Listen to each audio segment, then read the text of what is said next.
Halakan. Nawaina ta'allum wa ta'lim wa tadhakkura wa tadhkir wal ifadata wal istifadah wal hathala tamassuki bi kitabillahi wa sunnati rasulih wa du'a ila al-huda wa dilala ala al-khair ibtigha'a wajhillahi wa mardatihi wa qurbihi wa thawabihi min Allah ta'ala. Subhanallah, alhamdulillah, wa la ilaha illallah, Allahu akbar, wa la hawla wa la quwata illa billahil aliyil azim. Adada kulli harfin kutiba yuktabu abadal abidin wa dahrad dahirin. Subhanaka la ilma lana illa ma 'allamtana innaka antal alimul hakim. Allahumma ij'al nafsi mutmainnatan tu'minu bi liqa'ik wa taqna bi ata'ik wa tadha bi qada'ik. Allahumma ya man bi yadihi maqalidul umur kulliha wa ilaihi yarjul amru kullu ya fatah ya alim iftah alaina fathan qariba in tastaftihu faqad ja'akumul fath inna fatahna laka fatham mubina nasrun minallahi wa fathun qarib. Allahumma aghnina bil ilm wa zayyinna bil hilm wa akrimna bit taqwa wa jamilna bil afiyah bi rahmatika ya arhamar rahimin. Allahumma salli wa sallim ala sayyidina Muhammad sayyidi ahli dunya wal ukhra wa ala ibnatihi sayyidatina Fatimah az-Zahra wa ala alihi wa sahbihi man ja'alta bihi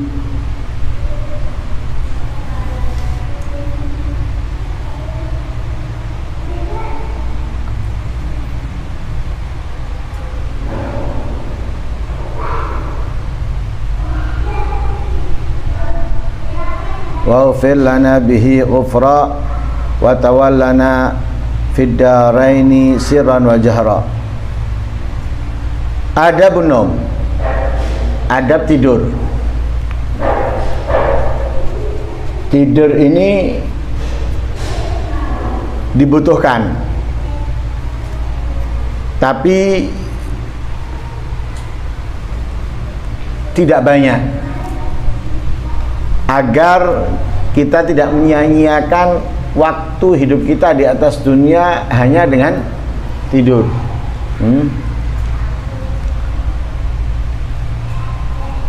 Karena di awal pembahasan kitab Bidayatul Hidayah, Imamul Ghazali sudah mengingatkan kita, kalau kita tidur 8 jam setiap hari dan usia kita 60 tahun, maka 20 tahun habis untuk tidur. Itu sudah disebutkan di awal-awal sama Imamul Ghazali. Kalau setiap hari 8 jam, maka 20 tahun habis untuk tidur. Itu kalau usianya 60 tahun. Kalau usianya sampai 60 tahun. Lah untuk sekarang ini mencapai 60 tahun itu berat, kecuali orang yang benar-benar menjaga kesehatannya. Menjaga kesehatan itu tidak makan sembarangan, tidak minum sembarangan,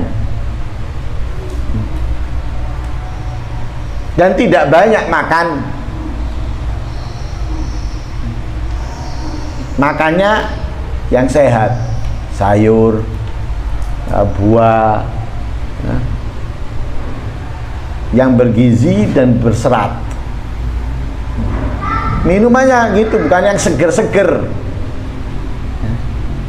tapi mengandung banyak penyakit yang bisa menimbulkan gagal ginjal atau yang bisa menyebabkan kena diabetes yang parah, liver dan lain sebagainya. Tapi minuman yang diminum air, minuman sehat, bukan minuman yang macam-macam.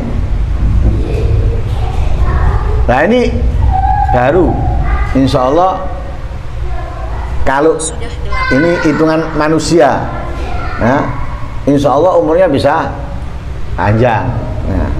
Tapi kalau makannya sembarangan susah untuk panjang, untuk panjang. Karena itu kalau itu untuk usianya 60 tahun. Itu kalau usianya 60 tahun. 8 jam tidur, 20 tahun habis untuk tidur. Bisa ini bayangkan 20 tahun modal ente hilang. Hilang berapa modal ente? Kalau kerja, modal ente hilang sepertiga. Dan itu tidak sedikit. Ente tanya pembisnis, ente tanya pedagang, kehilangan modal sepertiga. Itu sudah kerugian yang ya, besar. Tambah banyak, tambah besar. Lah sedangkan usia ini modal kita. Usia ini modal kita. Lah kalau usia yang Allah berikan kepada kita, modal kita ini habis untuk tidur tok sepertiganya, ya rugi kita, akhirnya nggak dapat apa-apa. Karena itu kalau memang tidak bisa ya, mengurangi tidur maksimal 8 jam, itu maksimal. Nah, tapi ketika nggak tidur harus kita bisa benar-benar memanfaatkannya. Bukan kemudian saya nggak bisa kalau nggak 8 jam, ya nggak bisa 8 jam, oke. Tapi ketika bangun, kamu harus benar-benar bisa memanfaatkannya untuk kebaikan, ketaatan. Jangan tidurnya nggak bisa kalau nggak 8 jam, kemudian bangunnya banyak dihabiskan untuk hal-hal yang tidak bermanfaat, hal-hal yang tidak berguna, lebih-lebih maksiat, lebih-lebih maksiat, tambah rugi. Tambah rugi dia. Lah untuk tidur ini kita bisa ngurangi pelan-pelan, dikit-dikit. Harus kurangi dikit. Lebih-lebih waktu-waktu yang istimewa, jangan dibuat tidur. Antara maghrib dan isya, ini waktu yang istimewa. Jangan kita tidur, kecuali kalau sakit. Tidur tidak apa-apa, ma'dzur. Malam jangan dihabiskan untuk tidur. Waktu untuk istirahat ya, tapi jangan semuanya dihabiskan untuk tidur. Tetap dianjurkan untuk bangun. Perintahnya Allah, apa yang diajarkan Allah kepada Nabi Muhammad dan apa yang diajarkan Nabi Muhammad kepada kita. Tetap jangan tidur. Kenapa? Waktu yang mulia. Untuk apa? Untuk memohon kepada Allah, untuk meminta kepada Allah. Antara subuh, antara terbitnya fajar sampai dengan terbitnya matahari, jangan dibuat tidur. Karena itu juga waktu yang istimewa, waktu yang mulia, kemuliaan, keistimewaan yang besar dan banyak dari Allah Subhanahu wa ta'ala bagi orang yang bisa memanfaatkannya. Selain waktu-waktu itu, kita bolehlah tidur, istirahat. Untuk kita gunakan untuk istirahat. Misalnya nyicil, malam tidurnya sekian jam. Nanti pagi setelah terbitnya matahari tidur sekian. Atau menjelang tergelincirnya matahari dari jam 10 atau setengah 11 sampai jam sekian. Atau ya, jam sekian sampai jam sekian. Nah ini gak apa-apa. Tapi waktu-waktu tadi jangan digunakan untuk tidur, eman. Malam jangan dihabiskan untuk tidur, harus ada bangunnya. Khususnya di akhir malam, antara maghrib dan isya jangan tidur, antara asar dan maghrib jangan tidur. Karena itu bisa menyebabkan apa? Stres, gila. Antara terbitnya fajar sampai dengan terbitnya matahari. Selain itu, silakan untuk istirahat, untuk ngisi daya baterai. Agar fit bisa melakukan aktivitas. Nah, bisa kita kurangi pelan-pelan. Seperti para aulia itu sampai tidurnya itu, tidurnya mereka sesaat. Kadang tidurnya mereka itu ketika mereka menjalankan kegiatan ibadah. Mungkin ketika mereka berzikir ketiduran. Sesaat bangun, wis fresh. Kalau kita sudah tidurnya panjang, siang lama, malam lama, besok subuh ini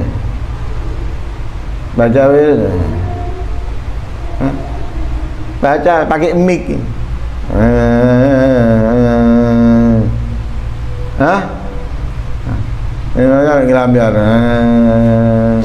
Iki sing ngikuti ya apa ya? Melu ke nulisan. Yang baca geremeng sing melui Kan ini yang mimpin. Nanti kalau mimpin apa? Kan diikuti.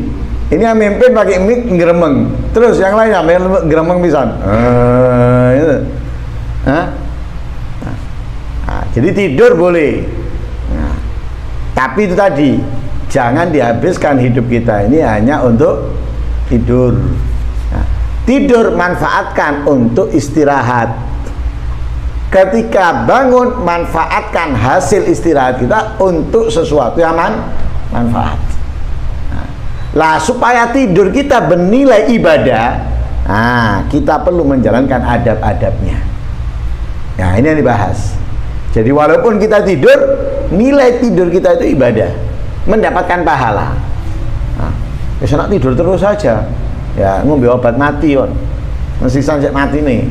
Wis ndak lagi kan enak tidur terus. Lu enak mati daripada tidur. Kalau tidur bangun, luwe kan butuh makan. Nanti sih kebelet di kamar mandi, mati kan enggak wis. Supaya tidur kita itu bernilai ibadah, diajarkan adabnya. Faida aratan nauma.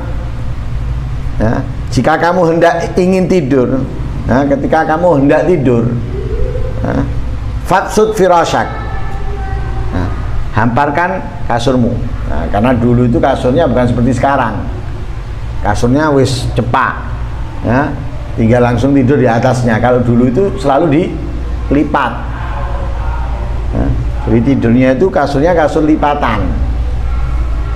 Jadi kalau mau tidur, fabsud firasyak, hamparkan kasurmu. Untuk apa? Ditoto. Itu dulu. Nggak ada kasur yang kemudian ada ranjangnya. Makanya kalau sekarang ini orang menyiapkan dirinya untuk tidur. Sampai beli kasur yang mahal supaya apa? Enak tidur. Difasilitasi dengan apa? Kasih AC, dikasih kipas dan semisalnya. Kalau orang dulu enggak. Tidur itu apa adanya. Lah dulu lipatan. Makanya di sini kata-katanya itu fabsud firasyak. Hamparkan kasurmu. Kasur. Lah kalau kita nggak menghamparkan bagaimana? Ya minimal bersihkan. Kasurnya sudah ada, ini kan bersihkan. Karena apa? Khawatir ada binatang atau sesuatu yang menyakiti. Gitu. Lah kasur itu bagaimana caranya? Kamu hamparkan mustaqbilal kiblat, menghadap kiblat. Jadi kamu tidurnya menghadap kiblat. Lah menghadap kiblat untuk orang yang tidur ini dua macam. Kalau di di matanya dikatakan di situ wanam ala yaminik kama yuja'ul mayyit fil lahdi. Tidurlah dengan lempeng kananmu seperti mayit dibaringkan di liang lahatnya. Kama yuja'ul mayyit fi lahdi, bagaimana mayit dibaringkan di liang lahatnya. Tidur dengan lempeng kanan, menghadap kiblat. Seperti mayit ketika ada di liang lahat. Kenapa? Karena orang yang tidur itu disebutkan di situ wa'lam annal maut mithlul maut, annan nauma mithlul maut. Tidur itu seperti mati. Wal yaqadata mithlul ba'ats. Bangun dari tidur itu seperti hari kebangkitan. Kalau kita tidur, tahu yang terjadi? Nggak tahu. Ada kucing lewat, ada tikus lewat, ada kecoa lewat, kita nggak tahu. Ada orang yang ngomongi kita a i u, kita nggak tahu karena kita tidur. Seperti orang mati. Orang mati ente ece tahu dia? Nggak tahu, mati. Ente jerit ya? Enggak, mati. Lah orang yang tidur seperti orang mati. Bangun dari tidur itu seperti orang bangkit dari kubur. Orang yang bangkit dari kuburan hidup lagi tidak? Hidup lagi. Dibangkitkan hidup lagi. Karena itu doanya apa yang diajarkan oleh Rasulullah? Doa minimal yang insya Allah kalian semuanya hafal. Alhamdulillahilladzi ahyana ba'dama. Apa artinya ahyana? Yang menghidupkan kami. Yang dimaksud menghidupkan di situ, apakah mati kita? Enggak, membangunkan. Ba'dama amatana. Apa artinya amatana? Mematikan kami. Apakah mati? Enggak. Menidurkan kami. Tapi memakai kata ahya dan amata. Memakai kata ahya dan amata itu memberikan info kepada kita bahwa tidur itu seperti mati, bangun seperti dibangkitkan daripada kubur. Nah, makanya kita dianjurkan menghadap kiblat seperti orang yang mati. Itu cara pertama. Cara pertama dengan lempeng, seperti orang yang dikubur, di liang lahat. Cara yang kedua menghadap kiblat itu dengan istilqa, terlentang. Seperti orang sholat kalau nggak bisa dengan lempeng kanan kiri, ya apa dia sholatnya? Terlentang, kepala di timur untuk kita ya, kepala di timur, kaki ke arah barat, sedikit kepalanya diangkat gitu. Caranya sholat bagi orang yang nggak mampu, ya kan gitu ya. Caranya sholat kalau nggak mampu berdiri duduk, nggak mampu duduk berbaring dengan lempengnya kanan atau kiri, ya yang menghadap kiblat. Kemudian kalau nggak mampu terlentang, ya kepala di timur, kaki di barat, kepala sedikit diangkat. Nah itu cara kedua kalau tidur. Nggak bisa istilqa.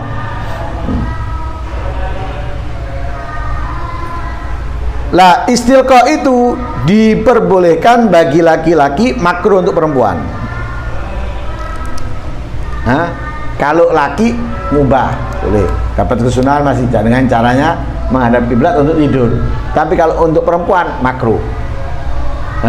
Untuk perempuan makruh.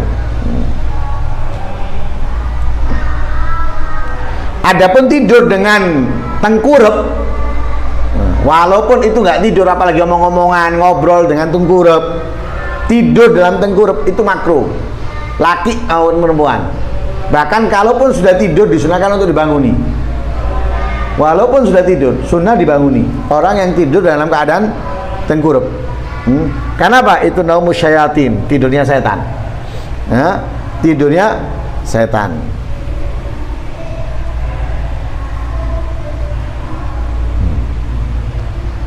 Adapun tidur dengan lempeng kiri itu sunnah menurut kedokteran. Sunnah menurut kedokteran. Karena itu kalau kita tidur, pertama tidur dengan lempeng kiri dulu. Setelah itu baru kita berpindah dengan lempeng kanan. Untuk apa tidur dengan lempeng kiri? Kalau menurut kedokteran itu untuk menghancurkan makanan. Untuk menghancurkan makanan dengan lempeng kiri dulu. Supaya makanan kita ini hancur, baru kemudian berpindah ke lempeng yang kanan, mengikuti sunnahnya Rasul Shallallahu Alaihi Wasallam. Itu pertama. Lah dianjurkan tidur dengan cara itu agar apa? Wa Allah Taala yakbidu ruhaka fil lailatik. Ya, mungkin Allah mencabut nyawa kamu di malam itu. Kalau kita dicabut nyawa kita dalam keadaan seperti itu, berarti seperti orang yang sudah apa? Siap menghadap. Sudah siap menghadap. Karena itu fakun musta'idan liliqa'ihi, maka selalu kalah kamu menjadi orang yang siap untuk bertemu dengan Allah. Jadi setiap waktu kita ini harus menjadi orang yang siap menghadap kepada Allah. Artinya apa? Kalau santri, kalau murid itu, kapan ditanya sama gurunya, dia bisa menjawab. Kenapa? Setiap pelajaran di murajaai, diulangi, dihafal. Kapan ditanya dia bisa menjawab. Jadi enggak, waduh kok enggak ada. Kan murid sekarang gitu. Ujian besok, loh, belum siap ini.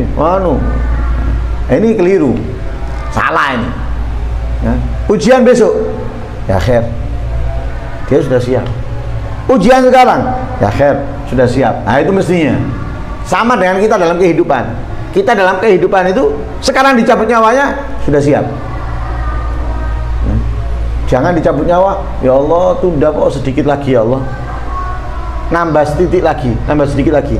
Nah, jangan, harus sudah menjadi orang yang siap. Fakun musta'iddan liliqa'i. Ya, jadilah orang yang siap selalu menghadap kepada Allah, karena mungkin di malam itu kamu dicabut oleh Allah Subhanahu wa taala. Nah, siapnya bagaimana? Siapnya itu bi antana ma'ala taharatin. Kamu tidur dalam keadaan suci. Dalam keadaan suci. Minimal itu kalau orang janabat ya dengan wudhu. Karena kalau kita janabat kemudian tidur tanpa wudhu, kemudian tidurnya apa? Makruh. Karena itu kalau dia nggak mau mandi ya minimal wudhu agar tidurnya tidak makruh. Agar tidurnya tidak makruh. Nah, kalau kita nggak janabat ya wudhu. Ya wudhu.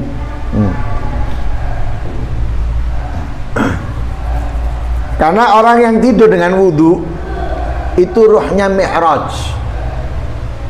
Ruhnya itu mi'raj. Tahu mi'raj? Naik ke langit. Naik ke langit. Di apa? Dijaga sama Allah. Dijaga, dilindungi. Dijaga, dilindungi. Dari apa? Dari gangguannya setan saat tidur. Jangan bilang kita kalau tidur nggak diganggu sama setan, diganggu. Subuh sulit bangun, itu gangguannya setan. Makanya kalau sampai adzan belum bangun, itu berarti telinga kita jadi apa? WC-nya setan, toiletnya setan. Karena dikencingi sama setan itu. Supaya apa? Nggak dengar adzan. Supaya nggak dengar adzan. Supaya apa? Bablas qiyamul lail ya bablas subuh. Ya, enggak salat, enggak qiyamul lail ya enggak salat subuh. Nah, karena itu supaya enggak diganggu oleh setan, tidur dalam keadaan memiliki tahara. Lalu hendaknya ada wasiat kamu itu tertulis di bawah bantalmu atau di bawah kepalamu. Jadi jangan tidur kecuali tertulis wasiatmu. Wasiat itu hukumnya sunnah. Sunnah. Dan memiliki kemuliaan. Kemuliaan daripada orang yang tidak berwasiat. Karena orang yang tidak berwasiat itu di kuburan tidak punya siapa-siapa dia. Tidak ada yang datang, nggak bisa mendatangi. Karena dalam alam barzah itu orang itu seperti orang hidup, saling mendatangi. Tapi orang yang tidur nggak punya wasiat, maka dia nggak bisa datang ke sana dan tidak ada yang bisa datang ke dia. Man mata bila wasiatin la yazur wala yuzar. Orang yang meninggal tidak memiliki wasiat itu dia tidak bisa berziarah dan tidak diziarahi. Makanya dianjurkan di sini adabnya tidur tulis wasiat. Tulis wasiat kamu, taruh di bawah bantal. Karena apa? Karena kita nggak mungkin jangan yakin bahwa kita ini masih bangun besok. Jadi kalau tidur itu ya jangan yakin besok bangun, karena bisa jadi nggak bangun kamu. Berapa banyak orang yang tidur bangun mayit sudah? Banyak kan? Ada kan? Tidur nggak bangun sudah mati misalnya. Bahkan dikatakan di situ, man mata bi ghairi wasiyatin la yatakallamu fi muddatil barzakh. Orang yang mati tanpa wasiat selama di barzah nggak ngomong dia. Seperti orang yang bisu nggak bisa apa-apa. Wah, betah ini. Tidur aja ngelindur. Saking senengnya ngomong, ya, saking senengnya ngomong, tidur ngomong. Iya, tidur ini. Saking senengnya ngomong. Lah ini di barzah, selama di barzah nggak bangun, nggak ngomong dia. Kenapa? Tidur tanpa wasiat. Bahkan wa innal amwat yatazawaruna fi kuburihim siwa. Nanti orang-orang yang di kuburan itu saling menziarahi. Kecuali dia yang meninggal tanpa wasiat ini. Enggak. nggak diziarahi, nggak menziarahi. Sehingga antar mayit itu di dalam barzahnya ngomong, ma balu hadal miskin, kasihan ini orang miskin. Sakno wong iki, ya kasihan. Ya. Kenapa dia ini? Kenapa? Innahu mata bi ghairi wasiyatin. Nah, ini beberapa adab. Nah, karena itu jangan ditinggalkan. Nah, semoga yang sedikit manfaat dan bisa kita jalankan dalam kehidupan kita. Amin. Allahumma amin. Wassallallahu ala sayyidina Muhammadin wa ala alihi wasallam. Alhamdulillahirabbil alamin.